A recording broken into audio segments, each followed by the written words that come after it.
앉으셔서 예배 자리로 나아가도록 하겠습니다. 할렐루야. 여호와의 종들아 찬양하라. 여호와 이름을 찬양하라. 이제부터 영원까지 여호와 이름을 찬송할지로다. 해 돋는 데에서부터 해 지는 데까지 여호와의 이름이 찬양을 받으시리로다. 여호와는 모든 나라보다 높으시며 그의 영광은 하늘보다 높으시도다. 아멘.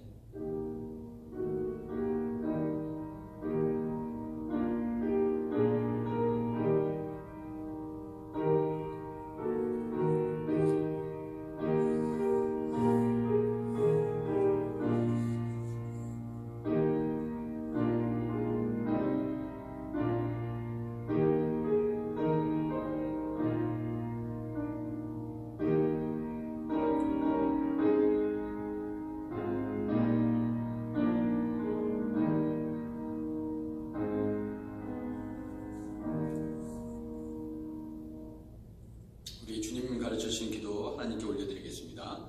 하늘에 계신 우리 아버지여, 이름이 거룩히 여김을 받으시오며 나라의 임하옵시며 뜻이 하늘에서 이룬 것 같이 땅에서도 이루어지이다. 오늘날 우리에게 일용할 양식을 주옵시고 우리가 우리에게 죄진 자를 사해 준 것 같이 우리 죄를 사하여 주옵시고 우리를 시험에 들게 하지 마옵시고 다만 악에서 구하옵소서. 대개 나라와 권세와 영광이 아버지께 영원히 있사옵나이다. 아멘. 자리에 앉으시기 바랍니다.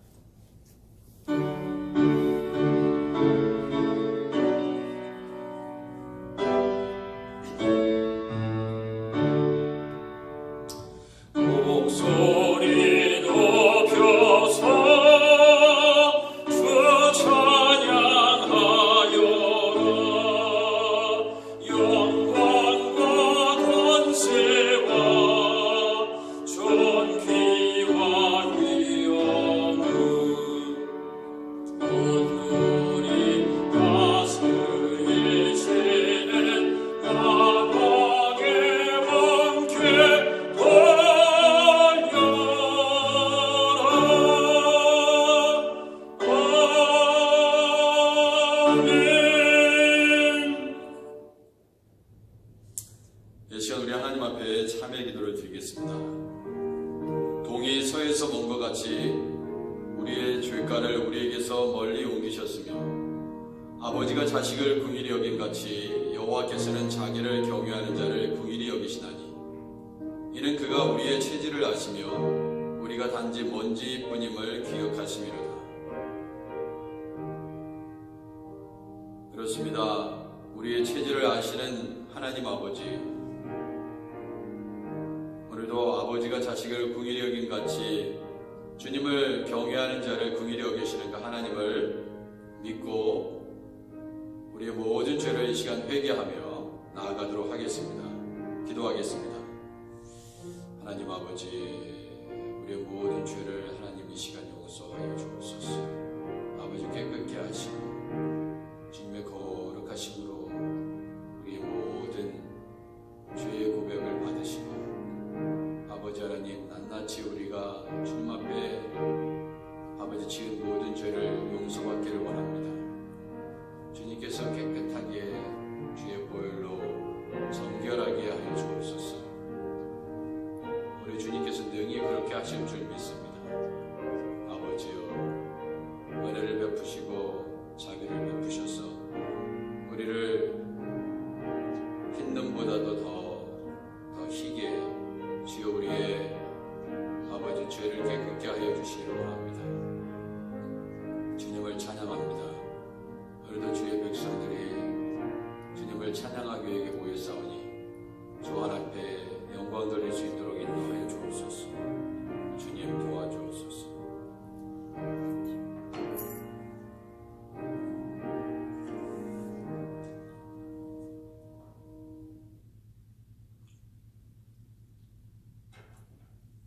하나님께서는 로마서 8장 말씀을 통해 하나님 앞에 통회하고 자복하는 우리 모두에게 말씀하십니다.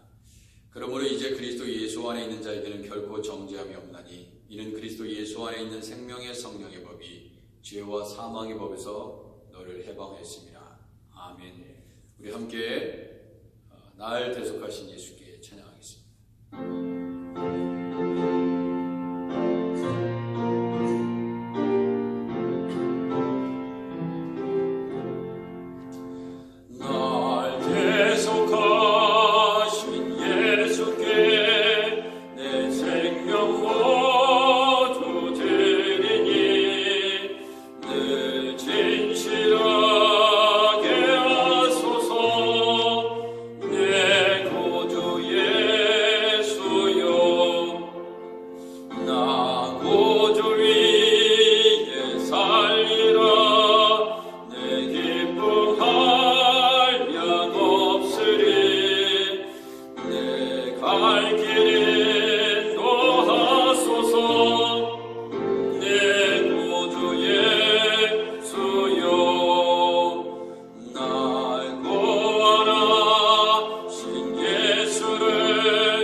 하나님, 우리의 죄를 위해서 십자가에 못 박혀 돌아가신 예수님을 오늘도 생각하면서 예배드리기를 소원합니다.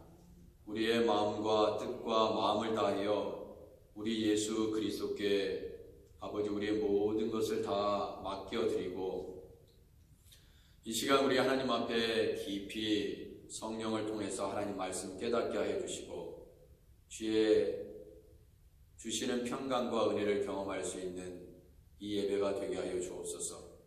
하나님의 백성들을 통하여 교회를 든든히 세워주시옵시고 가정을 세워주시고 일터를 복되게 하시며 하나님 우리의 자손들에게 우리 하나님 한없는 은혜와 긍휼을 베풀어 주옵소서. 아버지 하나님, 우리에게 주님 주시는 아버지 하나님 평강이 필요하고 감사가 필요하고 기쁨이 필요합니다. 어떠한 상황 속에서도 기쁨과 감사를 잃어버리지 않는 하나님의 사람들이 되게 하여 주옵소서. 오늘도 이 예배를 수종들은 모든 이들을 기억하시고 천군 천사로 우리의 예배를 기쁘게 음양하시고 우리 하나님께서 기뻐하시는 귀한 종들이 될 수 있도록 하나님 은혜를 베풀어 주옵소서. 예수님의 이름으로 기도드립니다. 아멘.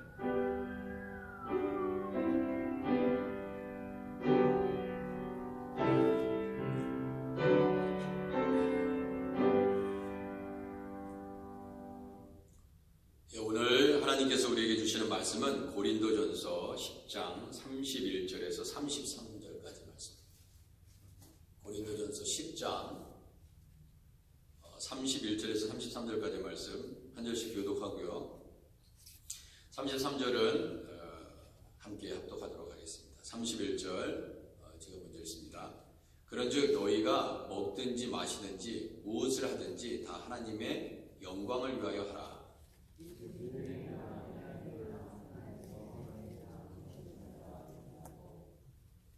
함께 읽겠습니다. 나와 같이 모든 일에 모든 사람을 기쁘게 하여 자신의 유익을 구하지 아니하고 많은 사람의 유익을 구하여 그들로 구원을 얻게 하라. 아멘. 하나님께서 얼마나 좋으신 분인지 그분의 마음을 전달하는 그런 성경 구절이 너무나 많이 있죠. 사실은 창세기부터 요한계시록까지 한마디로 하나님께서 우리에게 주시는 러브 레터입니다. 사랑의 편지. 그것이 성경이다 이렇게 우리는 이해할 수 있습니다. 많은 러브 레터에 주님께서 우리를 향한 그 마음 중에 대표적으로 이런 말씀을 꼽을 수 있을 것 같아요. 히브리서 13장 5절에 후반절에 보면요 이런 말씀이 있습니다. 그가 친히 말씀하시기를 내가 결코 너희를 버리지 아니하고 너희를 떠나지 아니하리라. 이 말씀처럼 좋은 말씀이 어디 있겠어요? 내가 결코 너희를 버리지 아니하고 너희를 떠나지 아니하리라. 세상 사람들은요 어떤 이유든지 어떤 언제든지 버리거나 떠나는 일들이 참 많이 있습니다. 뭐 버리고 싶어서 버리는 게 아니라 또 그 합당한 이유가 있어요. 그리고 아무리 사랑하는 내 자녀라 할지라도 부모가 나이가 들면 다 사랑하는 자녀도 떠나야 되고 뭐 본의 아니게 버리기도 합니다. 그런데 우리 하나님께서는 결코 너희를 버리지 않겠다, 너희를 떠나지 않겠다 하고 약속해 주시는 것이죠. 신명기 31장 6절에도 사실 이 히브리서 13장 5절의 말씀은 신명기 31장 6절의 말씀을 인용하는 거라고 볼 수 있는데 여호수아, 모세, 그 하나님의 종들한테 말씀하셨던 이스라엘 백성들한테 주셨던 말씀 중에 이 신명기 31장 6절에 보면 내 하나님 여호와 그가 너와 함께 가시며 결코 너를 떠나지도 아니하시며 버리지 아니하실 것이다. 그게 약속해 주셨습니다. 좀 이런 말씀이 있기 때문에 우리에게 소망이 넘치고 감사가 넘치는 게 아니겠는가 그런 생각이 듭니다. 그리고 여호수아 1장 9절에도요. 그 모세가 이제 그 정말 대단한 모세가 죽고 나서 여호수아에게 리더십을 다 옮겨놓고 그리고 이제 주님 품으로 갔습니다. 그때 여호수아의 마음 가운데 얼마나 두려움이 많이 있었겠어요. 그런데 그때도 우리 하나님께서 여호수아에게 말씀하셨죠. 내가 네게 명령한 것이 아니냐. 강하고 담대하라. 두려워하지 말며 놀라지 말라. 내가 어디로 가든지 내 하나님 여호와가 너와 함께 하느니라. 이렇게 얘기했습니다. 뭐 여호수아나 뭐 모세나 이스라엘 백성에게 주셨던 말씀이 또 우리에게도 너무나 필요하고 이 시대를 살아가는 우리들에게 너무나 귀한 말씀으로 다가온다 하겠습니다. 그런데 하나님이 너를 버리지 않을 것이다. 그렇게 말씀하고 있는데 근데 이 러브레터의 내용이 효력을 발휘하기 위해서는 단서가 있어요.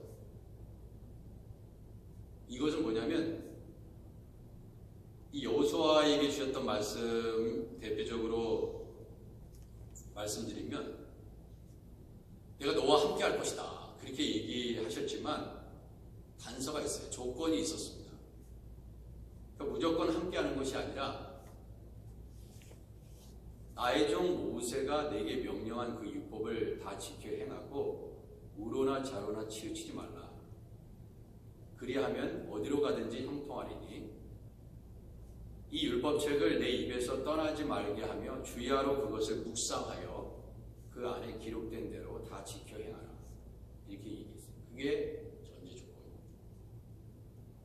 그러니까 하나님의 뜻대로 살지도 않으면서 하나님께서 함께해 주실 것이라는 기대를 갖는다면 그것도 큰 잘못이죠. 그렇게 할 수는 없어요. 나쁜 일을 하는데 하나님께서 함께 하시지 않습니다. 그렇기 때문에 우리가 하나님의 영광을 위해서 살아가는 일이 참 중요하다. 오늘 그 말씀에 그 말씀을 우리에게 들려주고 있는 것입니다. 그래서 먹든지 마시든지 무엇을 하든지 그랬어요. 하나님의 영광을 위해서 하라. 여러분, 하나님의 영광을 위해서 한다는 말이 뭘까요? 하나님의 영광을 사람들이 이 하나님의 영광을 위해서 그런 표현을 대단히 많이 쓰잖아요. 그죠? 왜 신앙생활 합니까? 하나님의 영광을 위해서. 왜 일합니까? 하나님의 영광을 위해서. 왜 봉사합니까? 하나님의 영광을 위해서. 다 이렇게 붙여서 얘기를 합니다. 도대체 여러분들은 하나님의 영광을 위해서 일한다는 것이 뭐냐 이거예요. 여러분이 생각하기에. 여러분이 여태까지 신앙생활을 하셨는데 누가 묻는다면 어떻게 답변하시겠냐. 여러분 정말 하나님의 영광을 위해서 하고 있습니까?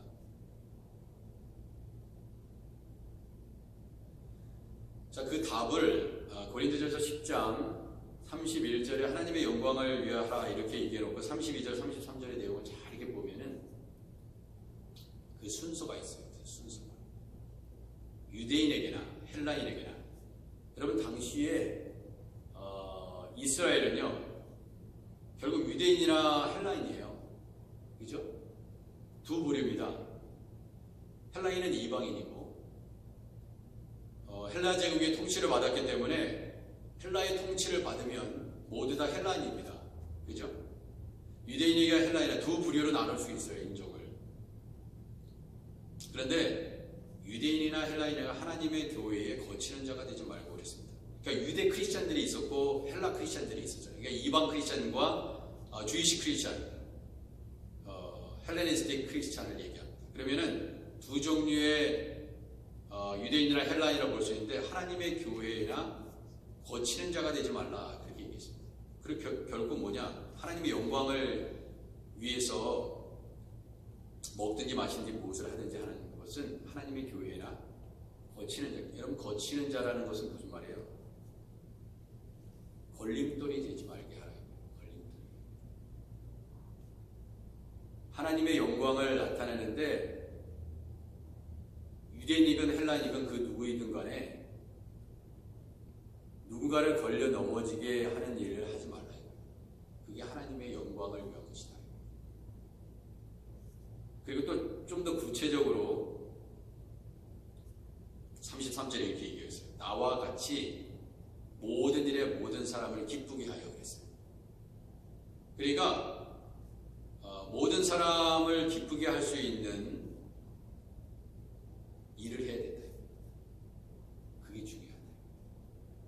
그러니까 내가 먹는 일들이든 마시는 일이든, 그러니까 바울이 그렇게 했잖아요. 바울이 우상의 제물을 먹는 것도 어떻게 돼요? 믿음이 약한 자를 위해서 자기는 먹을 수 있지만은 믿음 있는 자는 그냥 먹어도 된다 이거예요. 그러니까 믿음 없는 자가 보면은 왜 우상의 제물을 먹지? 이렇게 생각하고 시험에 걸릴 수 있기 때문에 먹든지 마시든지 무엇을 하든지 자기 자신을 위해서는 얼마든지 먹을 수 있다 이거예요. 그렇지만은 다른 사람을 생각해서 모든 사람을 기쁘게 하는 것이 하나님의 영광을 드러내는 일이기 때문에 자신의 유익을 구하지 아니하고, 근데 만약에 우리가 내 자신의 유익을 구하게 되면 하나님의 영광을 가릴 수가 있다 하는 것입니다. 많은 사람의 유익을 구해요. 가능하면 많은 사람의 유익을 구하라. 그러니까 모든 사람을 기쁘게 하는 일을 하면 최상이죠. 최상. 그렇게 해야 되죠. 하지만 어찌 우리가 하는 것에 있어서 모든 사람을 다 기쁘게 할 수 있겠느냐. 그건 참 어려운 일입니다. 그렇지만 많은 사람의 유익을 구하여 그들로 구원을 받게 하라고 했습니다. 결국 하나님의 영광을 위해서 하라는 것은 결국 나의 개인적인 생각, 뜻, 나 개인적으로 기쁜 일, 나한테는 굉장히 기쁜 일이지만 다른 사람들, 많은 사람들에게는 오히려 해가 될 수 있는 것. 그럴 수 있다는 거예요. 나는 좋아요. 나는. 개인적으로. 근데 많은 사람이 내가 기쁠 때 다른 사람은 기쁠 수 없고 하는 일이 있을 수 있다는 거예요.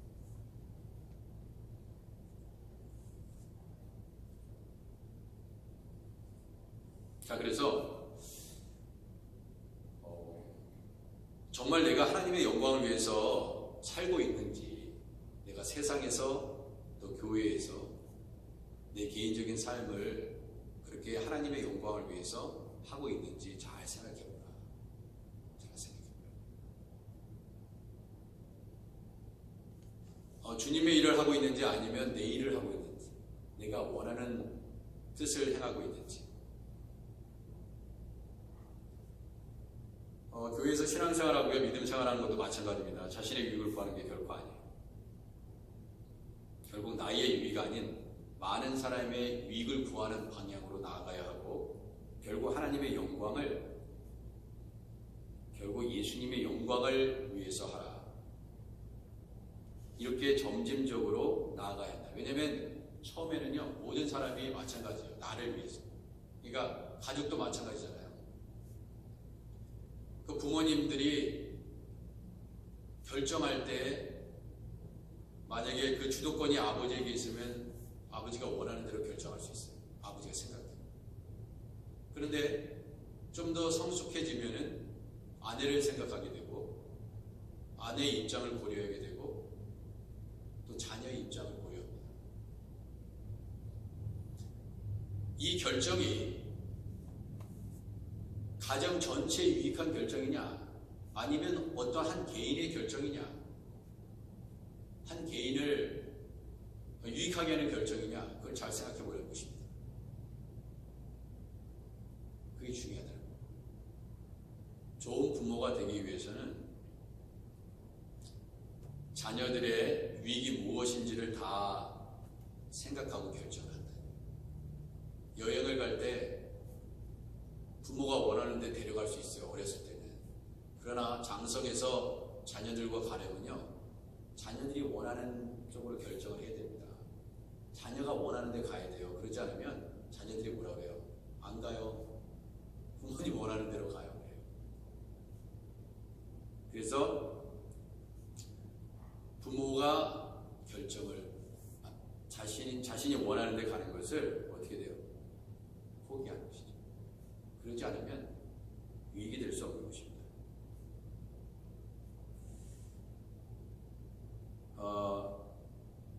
하나님 이런 얘기 들어보셨어요? 하나님을 믿는 사람이 제일 못하는 게 뭔지 아느냐? 하나님 믿는 사람이 제일 못하는 거. 그게 하나님을 믿는 일이라고. 그게 역설적이죠. 하나님을 믿는 사람이 제일 못하는 거, 하나님을 믿는 일. 제대로 믿는 일 말이에요. 목회자나 선교사, 교회 내 직분자 모두 하나님의 영광을 가릴 수 있습니다.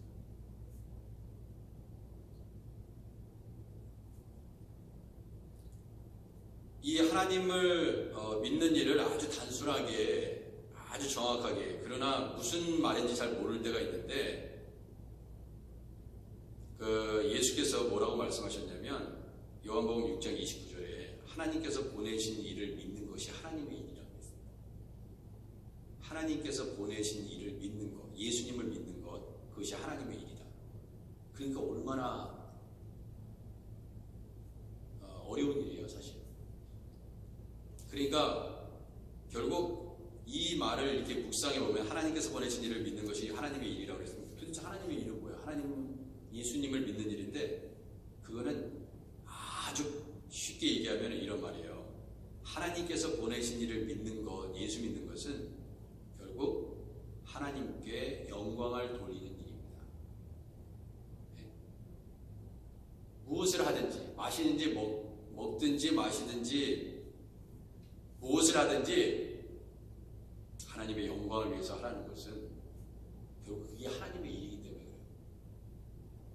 그것이 하나님께 영광을 돌릴 수 있는 일이 아니고 자기 자신에게 영광을 돌리는 일이라면 그것은 하나님의 영광을 가리는 일이다. 이런 뜻입니다. 그리고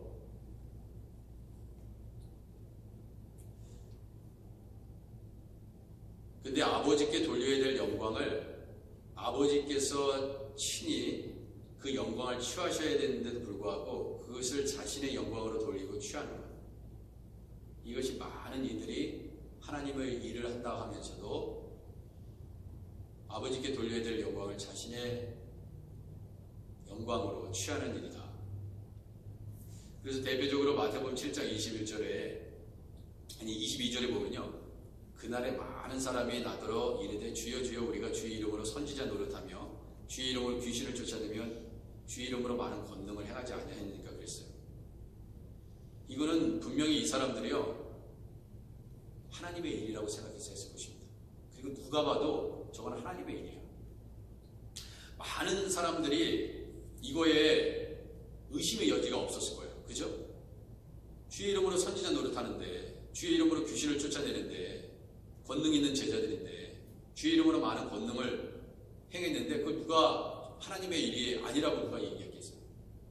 그러니까 우리가 이런 일을 한다 하더라도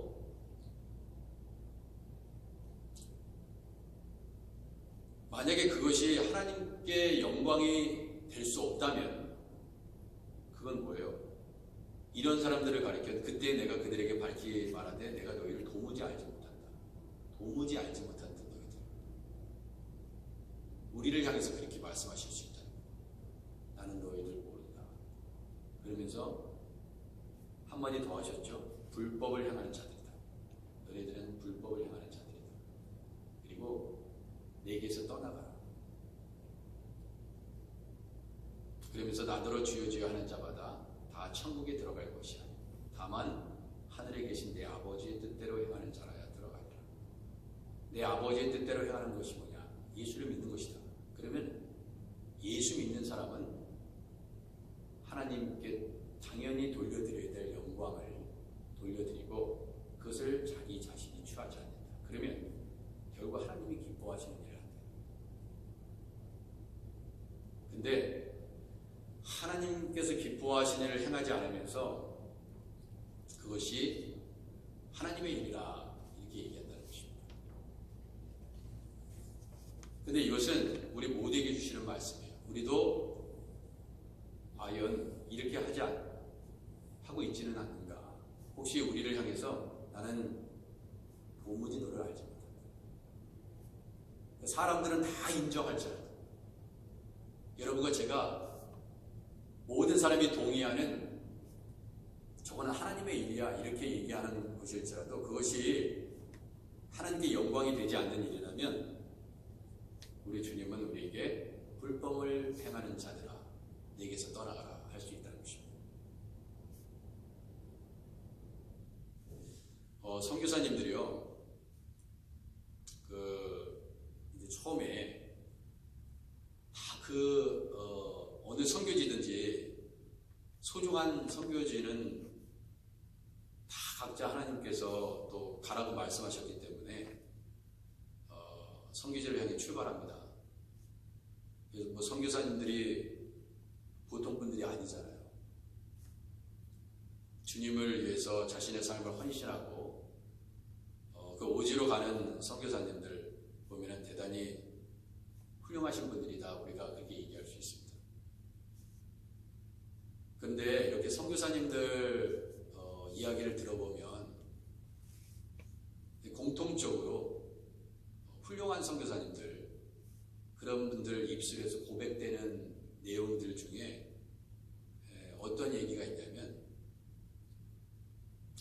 정작 선교지에서 가서 선교를 하면서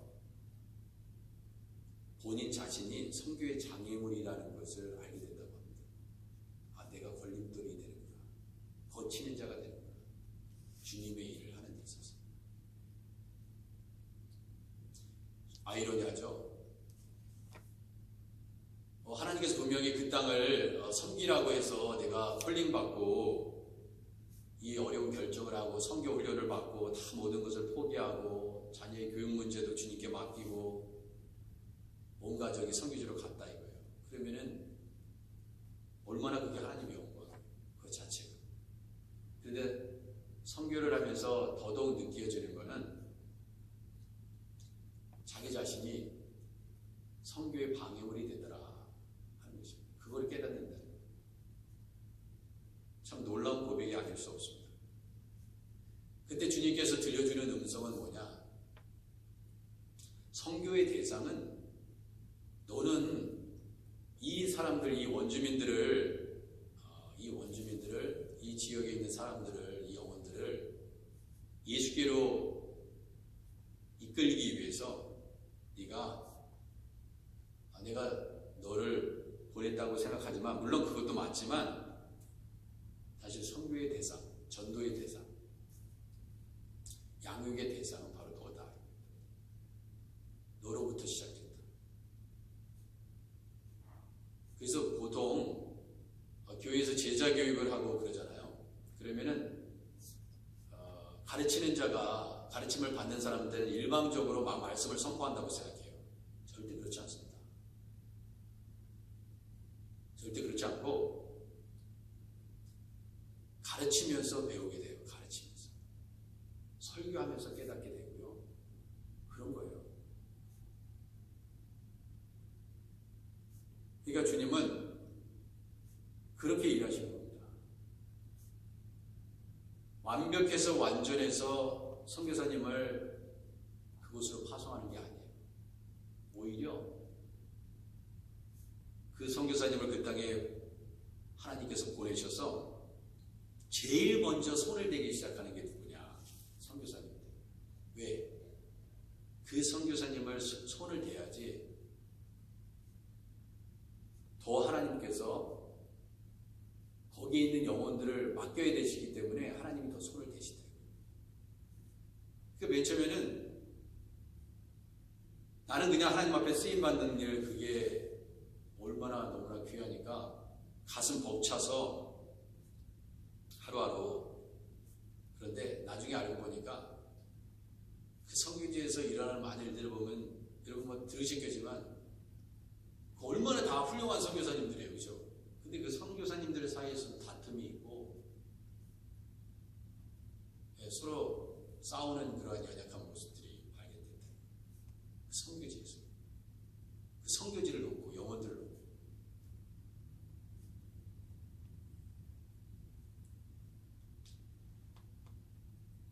하나님의 영광을 돌리기 위해서, 하나님께 영광을 돌리기 위해서 교회 일도 하고 선교도 하고 전도도 하고 구제도 하고 주님의 일을 한다고 생각합니다. 근데 잘해야 돼요. 잘해야 돼요. 잘못하면요, 자신의 영역을 구축하고 자신이 꼭 해야 되고 자기 자신이 해야지 내가 생각하는 대로 해야 되고 여기에 묶여 있는 거예요. 분명히 처음에는 하나님의 영광을 드러내겠다고 시작합니다. 그런데 중요한 건 마음이 변했어요. 마음이 변하는 것입니다.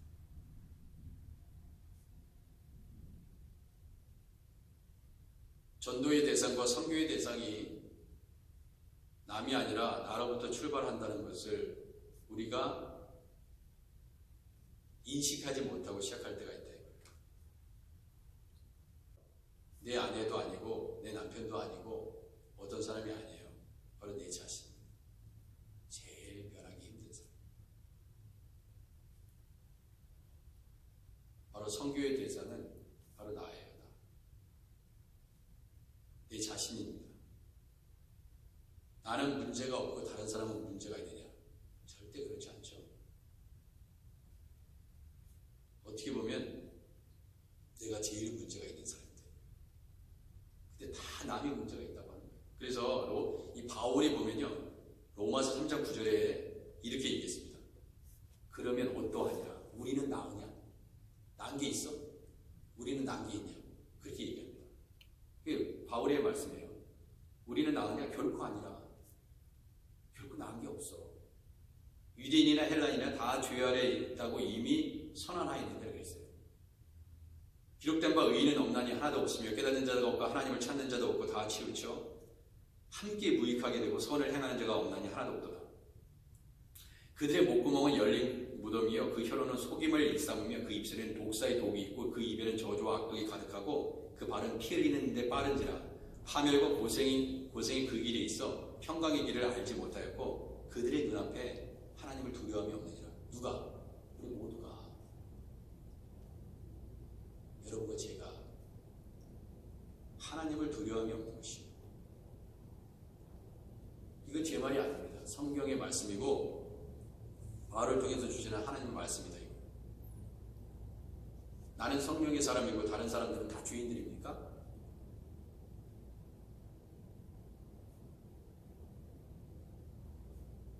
기도 생활도 제대로 안 하고 말씀 생활도 제대로 안 하고 열심도 없고 교회 사람도 없고 예배도 참석하지 않고 이런 사람들도 동일하게 최소한 그렇게 얘기하는 사람들을 향해서도 그렇게 하지 않는 사람들도 나는 오고 그런 사람들은 다 틀리다고 얘기하는 거예요.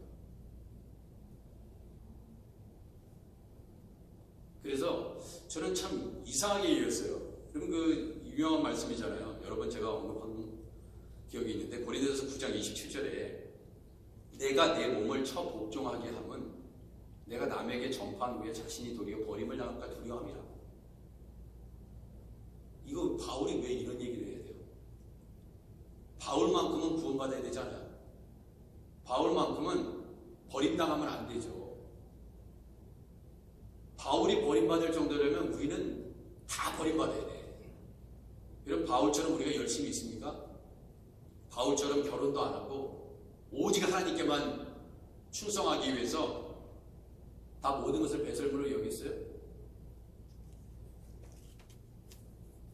바울 근처에도 따라가지 못하는 우리들 아닙니까? 근데 바울은 이렇게 고백해요.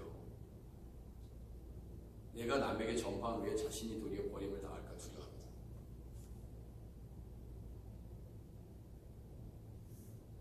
자, 그래서 바울은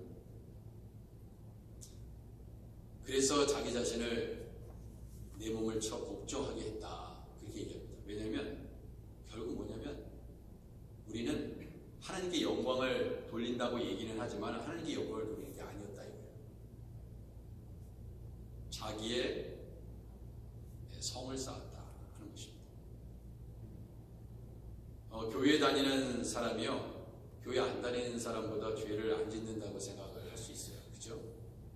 우리가 그래도 교회 다니는데 세상 사람들보다 교회 다니는데 하나님께 무슨 죄를, 근데 더 많은 죄를 질 수 있어요. 교회 다니는 사람들. 왜냐하면 그 하나님의 은혜를 경험했잖아요. 그죠? 그리고 하나님 말씀도 받았잖아요. 그리고 어떻게 살아야 되는지도 성경이 가르쳐주고 있잖아요. 그런데 더 죄를 짓더라고요. 근데 더 안타까운 것은, 불쌍한 거는 예수 믿고 죄를 짓는 거. 그러니까 하나님께서 이미 그러한 죄를 짓지 말라고 말씀하는데도 불구하고 우리는 알면서도 죄를 짓잖아요. 이게 더 무서운 죄입니다, 사실. 그러니까 이스라엘 백성들이 가나안 땅에 못 들어간 거예요. 그래서 끊임없이 그 사건을 사도들이 인용하면서 스데반도 그랬고 바울도 그랬고 베드로도 그랬고 그런 것을 인용하면서 너희도 그렇게 될 수 있어. 그냥 착각하지 말라는 거예요. 그냥 착각하지 말라는 거예요. 신앙생활 똑바로 하라는 거죠. 예수 잘 믿으라는 거죠. 교회 평생 다니고 지옥에 갈 수도 있다 이거예요. 예수 제대로 못 만나면. 봉사 죽어라 열심히 했는데 그게 하나님의 영광인지 알고 했는데 결국 자신의 영광을 드러내기 위해서 했다 이거예요. 그럼 어찌 피하겠느냐 하는 것입니다. 아, 이게 다 잘못했구나. 자, 한 가지 예를 들어볼까요? 가룟유다 보세요. 가룟유다. 예수님의 제자였잖아요. 그죠? 가룟유다. 그런데 이런 얘기를 합니다. 요한복음 19장 10절에 빌라도가 이르되 내게 말하지 아니하느냐? 예수님과의 대화에 내가 너를 놓을 권한도 있고 십자가에 못 박을 권한도 있는 줄을 알지 못했냐 그랬어요. 그때 예수께서 대답하시되 위에서 주지 아니하셨더라면 나를 해할 권한이 없었으리니 그러므로 나를 내게 넘겨준 자의 죄는 더 크니라. 나를 내게 넘겨준 자의 죄는 더 크다 이거예요. 그러니까 죄는요, 경중이 있습니다. 빌라도에게 누가 넘겨줬어요? 최초에 가룟유다예요. 가룟유다는 하나님의 은혜 아래에 있었던 사람입니다. 제자였어요. 그것도 제자. 12제자. 근데 이 가룟유다는요, 빌라도보다 더 큰 죄를 지은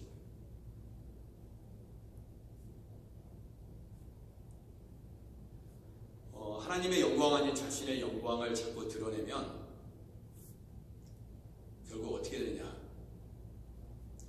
바울이 이렇게 기록하고 있습니다. 로마서 1장 28절에 그들이 마음에 하나님 두기를 싫어했다 이렇게 얘기합니다. 그래서 그런 거야. 또 우리 마음 가운데 하나님 두기를 싫어한다는 거예요. 어느 누구도 이것을 동의하고 싶지 않으실 거예요. 저를 포함해서 이 자리에 계신 모든 분들이 언제 우리가 하나님 두기를 싫어했어요. 근데 우리가 말하고 행동하는 거 보면은 정말 하나님 두기를 싫어하고 있다는 거예요. 하나님께서 그래서 그들을 그 상실한 마음대로 내버려 두셨대요. 합당하지 못하는 일을 하게 하셨대요. 모든 불의, 추악, 탐욕, 악의가 가득한 자요, 시기, 살인, 분쟁, 사기, 악독이 가득한 자요, 수근수근하는 자요, 비방하는 자요, 하나님께서 미워하시는 자요, 능욕하는 자요, 교만한 자요, 자랑하는 자요, 악을 도모하는 자요, 부모를 거역하는 자요, 우미한 자요, 배역하는 자요, 무정한 자요, 무자비한 자라. 그들이 이 같은 일을 행하는 자는 사형에 해당한다고 하나님께서 정하심을 알고도 자기들만 행할 뿐만 아니라 또한 그런 일을 행하는 자들을 옳다 하는 자. 누구냐? 우리를 향해서 주시지 않습니다. 우리가 하나님을 우리의 마음속에 두기를 싫어하기 때문에 나타나는 현상들이다. 그래서 예수 믿는 사람들을 향해서 바울은 빌립보서 3장 18절에서 이렇게 얘기했습니다. 내가 여러 번 너에게 말하였거니와 이제도 눈물을 흘리며 말한다. 여러 사람들이 그리스도의 십자가의 원수로 향하는지라 그랬습니다. 그거는 예수 믿지 않는 사람을 향해서 주시는 말씀이 아니었습니다. 너희들이 그리스도의 십자가의 원수야. 원수로 지금 행하고 있어. 이런 말이에요. 그래서 우리가 주님의 일을 하면서 기억하셔야 될 게 뭐냐면 자신의 공로를 드러내시면 안 돼요. 그럼 다 여러분이 수고한 것, 주님을 위해서 수고한 것, 그러면요 결국 자신의 영광을 드러내기 위해서 한 결론으로 이어집니다. 굉장히 위험한 일이에요.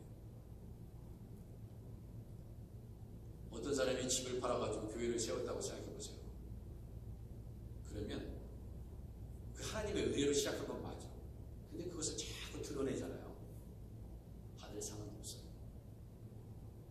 왜? 이미 다 받았어요. 저 사람은 대단한 사람이야. 저런 큰 일을 했어. 다 누렸다니까요.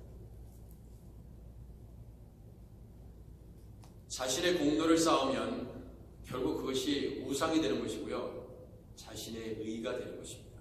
바울은 이것을 경계했고 그래서 나의 몸을 쳐서 묵정케 했다. 왜? 여러분 바울처럼 섬기는 사람이 누가 있어요? 바울보다 열심을 냈던 사람이 있었습니까? 바울처럼 많은 은사를 갖고 있던 사람도 드물죠. 정말 많이 배운 사람이죠. 다 바울이 갖고 있던 장점이에요. 가말리엘 문화, 예수 외에는 다 배설물을 여겼고 결혼도 안 했고 오직 예수님을 위해서 목숨을 걸었어요. 근데 왜 이분은 이렇게 두려움과 떨림 속에서 주님의 일을 할 수 있었을까요? 가장 큰 유혹은요, self-righteousness, 자기 자신의 의입니다. 나 이런 사람이야. 너희들과 달라. 나 너보다 많이 배웠어. 그래서 주님 앞에 쓰임받는 사람들을 이렇게 잘 보면요, 쓰임 받으려고 하나님이 단계적으로 시키는 게 있어요. 그게 뭐냐? 여러분 모세의 삶을 한번 보세요. 가끔 제가 말씀드리지만 모세를 보세요. 모세가 바로의 왕국에서 40년까지 살 때 뭘 두려운 게 뭐가 있었어요? 어느 때는 그런 생각이에요. 아니 그냥 바로의 궁에서 그 바로에 있는 사람들 하나님 믿게 하면 되지. 왜 굳이 왜 그랬을까? 하나님께서 모세를 쓰기 위해서는요, 바로 궁에서 끄집어내야 돼요.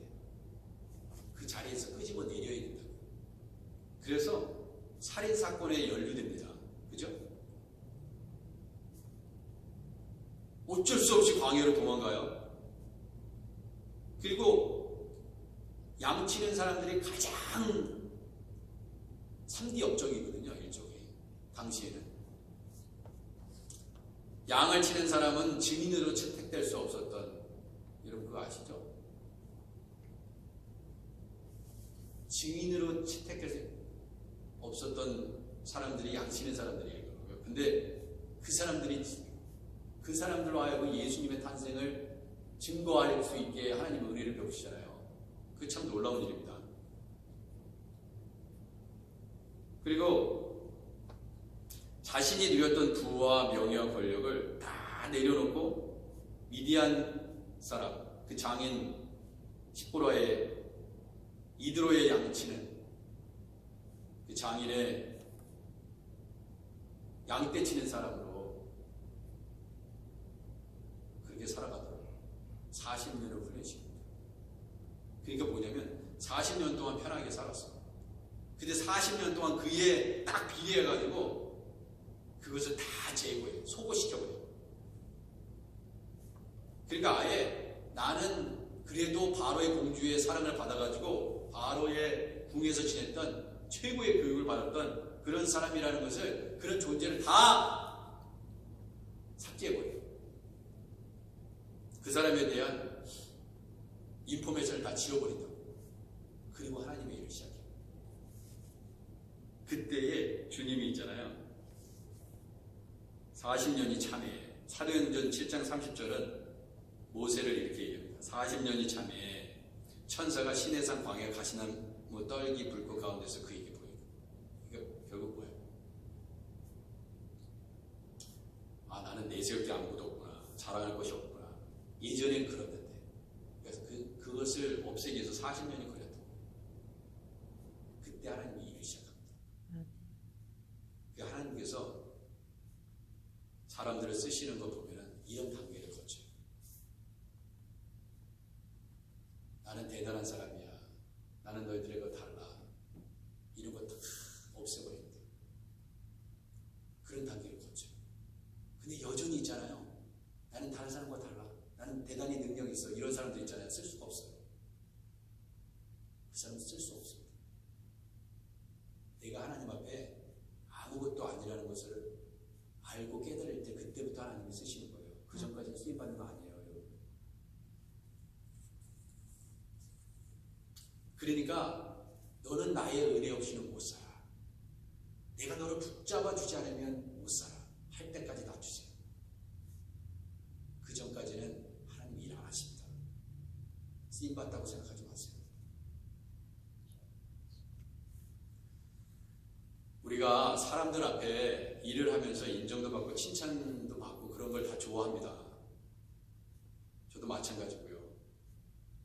그런데 사람들 앞에 인정받고 칭찬받는 거 갈급해 있고 그런 거에 관심이 있고 그런 거에 묶여 있으면요, 결국 하나님의 영광 아닌데 영광을 위해서 하고 있는 것입니다. 그럴 때가 많아요. 그리고요, 우리가 하나님 앞에 은혜로 구원받았다고 그렇게 얘기를 하는데, 우리가 만약에 조금이라도 그래, 하나님께서 나 같은 사람 구원하셨지, 야 너무나 감사해, 그래서 내가 그 하나님의 사랑을 갚아야지, 좋아요. 그런 생각 좋다고요. 그런데 만약에 요거는 구분하셔야 돼요. 하나님께 받은 은혜를 내가 조금이라도 갚아야 돼, 이런 마음으로 열심히 섬기는 건 좋다 이거예요. 그런데 하나님께 받은 은혜를 내가 돌려줄 수 있다, 내가 돌려줄 수 있어, 내가 그 하나님의 은혜를 돌려줄 수 있다고 자만한 마음을 가지고 섬기면 위험하다 이거예요. 이 차이를 여러분 잘 아셔야 됩니다. 그러니까 우리가 아무리 충성 봉사하고 교회에서 내내 살고 다른 건 아무것도 안 하고 교회에서 그냥 붙잡혀받아 산다 하더라도 우리가 하나님의 은혜를 다 갚을 수 있느냐? 못 갚아요. 어차피 못 갚는 거는 기정사실인데 꼭 마치 하나님의 은혜를 갚을 수 있는 것처럼 봉사할 수 있다. 그게 위험한 거예요. 이 차이를 잘 아셔야 돼요. 여러분, 그 다윗도 그 형제들 중에서 뭐 2세 아들이 7명인지 8명인지 뭐 학자마다 성경에 있는 내용을 가지고 설명을 하지만은,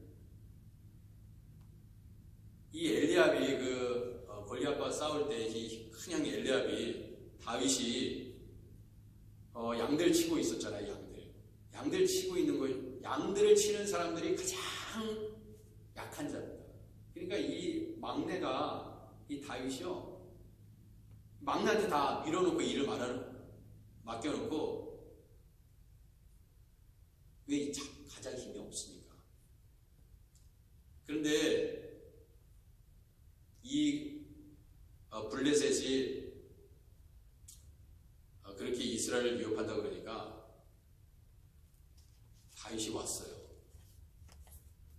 그랬더니 형 엘리압이 하는 말이 들에 있는 양들을 누구에게 맡겼느냐 그렇게 얘기합니다.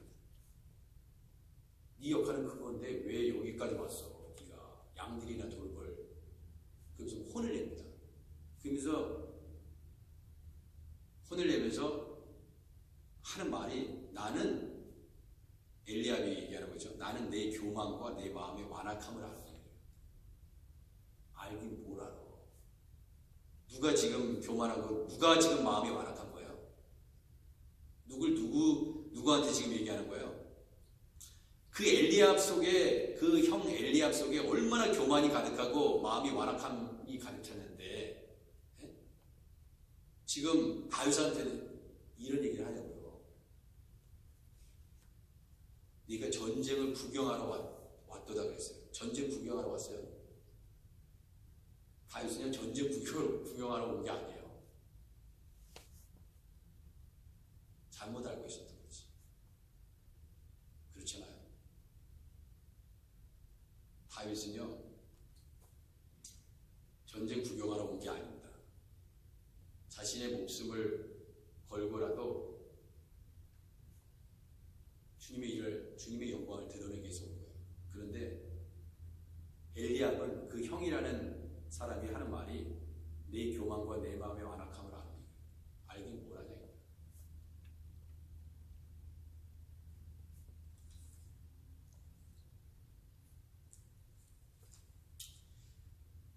결국 우리 하나님은요 가장 약한 자를 쓰세요. 그러니까 이게 무슨 말이냐면 우리가 내 자신이 대단히 강하다고 생각하면요 빨리 약해지세요. 그래야 하나님 쓰임 받습니다. 내가 여전히 강해. 나는 정말 잘나고 똑똑했어. 이런 사람 안 써요. 100% 안 씁니다. 그 사람이 어떠한 능력이 엄청나게 있다 하더라도 소용없어요. 왜? 이 교만으로 가득 차 있는 그게 있는 한 하나님은 안 써요. 오히려 무능한 자를 쓰십니다. 다윗은요 무능한 자예요. 그렇기 때문에 양떼를 친 것입니다. 모세 양을 친 거예요. 오히려 무능해진 거예요. 능력 있는 자에서 무능해진 거예요. 그때 하나님을 쓰십니다. 왜? 그런 사람만이 하나님을 바라볼 수 있어요. 그런 사람만이 하나님 의지할 수 있다니까요. 내 능력으로 다 해요. 기도 안 하고 그냥 합니다. 능력 있는 사람 보세요. 기도할 것 같아요? 이건 뭐 내가 해결할 수 있는데 무슨 내 능력을 쓰고 말지 하나님께 뭐를 기도해요? 뻔한데 답이. 하나님 앞에 겸손한 자는 어떤 거냐면 뻔한 답이랄지라도 기도해요. 그게 차이예요. 그 차이. 결론은 똑같이 날 수 있을지 모르지만 하나님이 쓰시는 자는 그래요. 이와 같이 너희도 누가복음 17장 10절에서 얘기합니다. 이와 같이 너희도 명령받은 것을 다 행한 후에 이르기를 우리는 무익한 종이라. 우리가 하여야 할 일을 한 것뿐이라 할지니라. 그러니까 여러분 열심히 봉사하시고 그 상을 있잖아요. 까먹지 않으려면 어떻게 되냐. 이러한 자세로 해야 돼요. 나는 정말 무익한 종. 이거는 그냥 겸손한 척 하기 위해서 하는 게 아니에요. 교회 일 열심히 하세요. 그렇지만 항상 이 자세를 잃어버리면 안 됩니다. 난 1년 사이 이렇게 일을 하고 있어. 내가 이렇게 교회 일을 하는데 누가 나보다 더 교회 일 열심히 하는 거야 지금. 이렇게 하지 말라고. 그러면 큰일 납니다. 누구든지 공력이 불타면 해를 받는 이유가 있어요. 고린도전서 3장 15절. 마지막으로 이 말씀 드리고 마치도록 하겠습니다. 예수님 십자가에서 돌아가시기 전에 양옆에 죄수 2명이 달려있잖아요.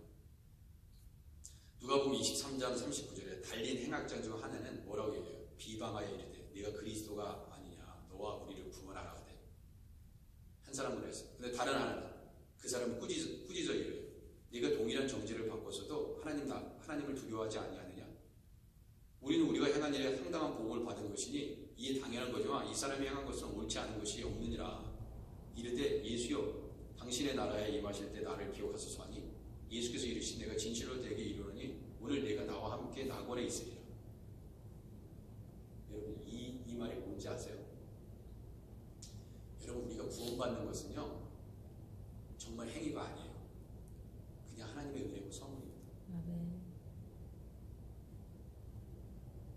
그것을 증명하는 거예요. 아니 어떻게 이랬어요? 평생 동안 악한 짓을 했는데 어떻게 요 순간에 요거 고백했다고? 근데 그 고백이 정말 진실된 고백이기 때문에 예수님께서 그렇게 말씀하신 거잖아요. 그 강도에게. 이 사람이 지금 강도예요. 살인하고 사람 죽이고요. 강탈하고요. 그랬던 사람이라고요. 근데 이 고백이 정말 진실된 고백이었기 때문에 예수님께서 내가 진실로 내게 이루니 오늘 네가 나와 함께 낙원에 있으리라 그랬잖아요. 이 사람은 천국행으로 가는 것입니다. 그래서 근데 바울은 자기의 몸을 그러니까 열심히 하는 사람은 주님의 일을 해서 열심히 하고 그러면 그럴수록 어떻게 되냐 자기 자신의 몸을 복종케 하여 몸을 치라니 오히려 버림받을 수 있기 때문에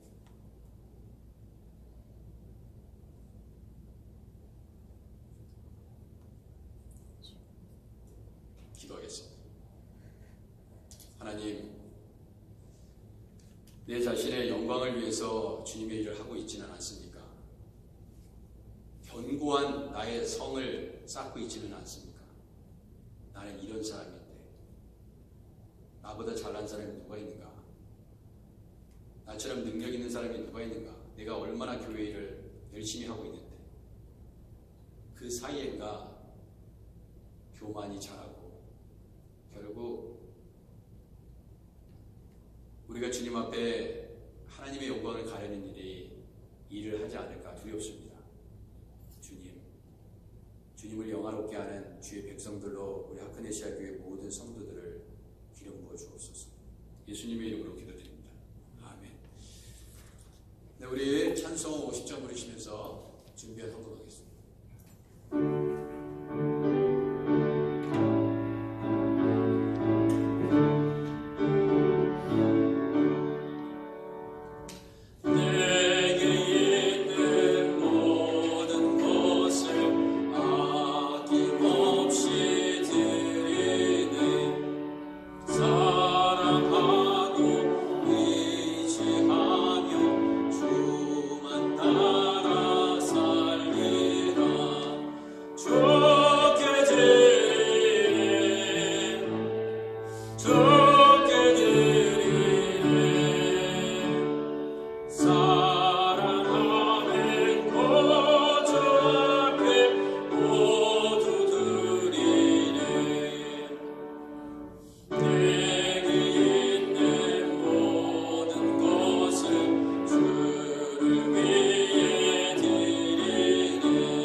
그것 자체가 불가능한 일이라는 것을 알고 있습니다.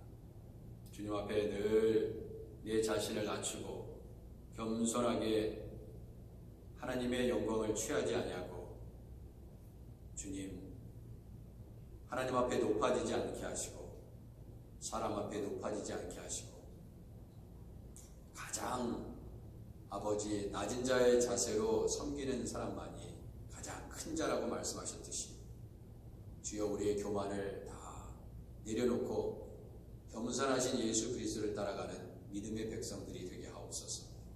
주님, 하나님께 모든 것을 다 주님께 받았습니다.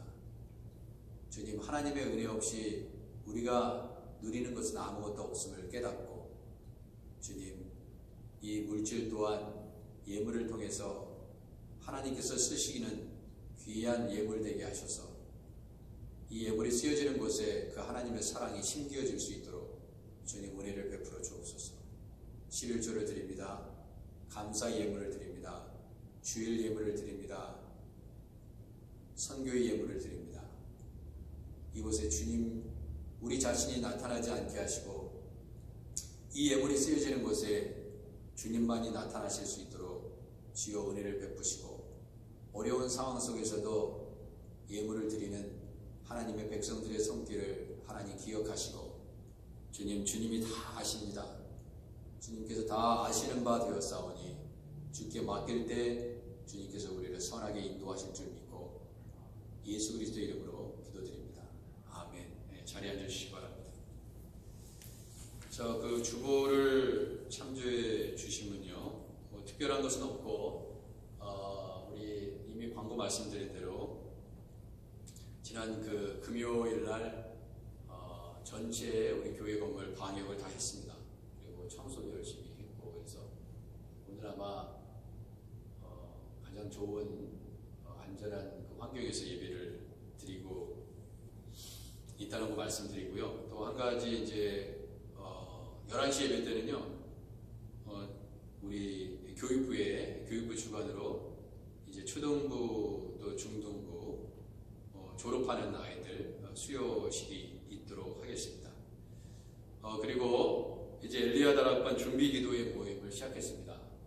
가능하면 장로님들, 권사님들, 집사님들 다 오셔서 기도의 자리에 나오셔서 기도해 주시면 감사하겠습니다. 항상 안전수칙, 마스크 착용, 또 거리간 유지, 그리고 정상 체온, 이 조건으로 해서 같이 기도하는 시간을 가지면 좋겠고요. 우리 중보기도 계속 끊임없이 해주시면 감사하겠습니다. 헌금은 저 뒤에 있는 헌금함 사용을 말씀을 드렸습니다. 꼭 그렇게 준비해 주시면 감사하겠습니다. 다 일어나셔서 마지막 찬송 1절과 4절 부르신 다음에 축도로 예배를 마치도록 하겠습니다.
이제는 먹든지 마시든지 무엇을 하든지 하나님의 영광을 위해서 할 수 있도록 도와주시는 예수 그리스도의 크신 은혜와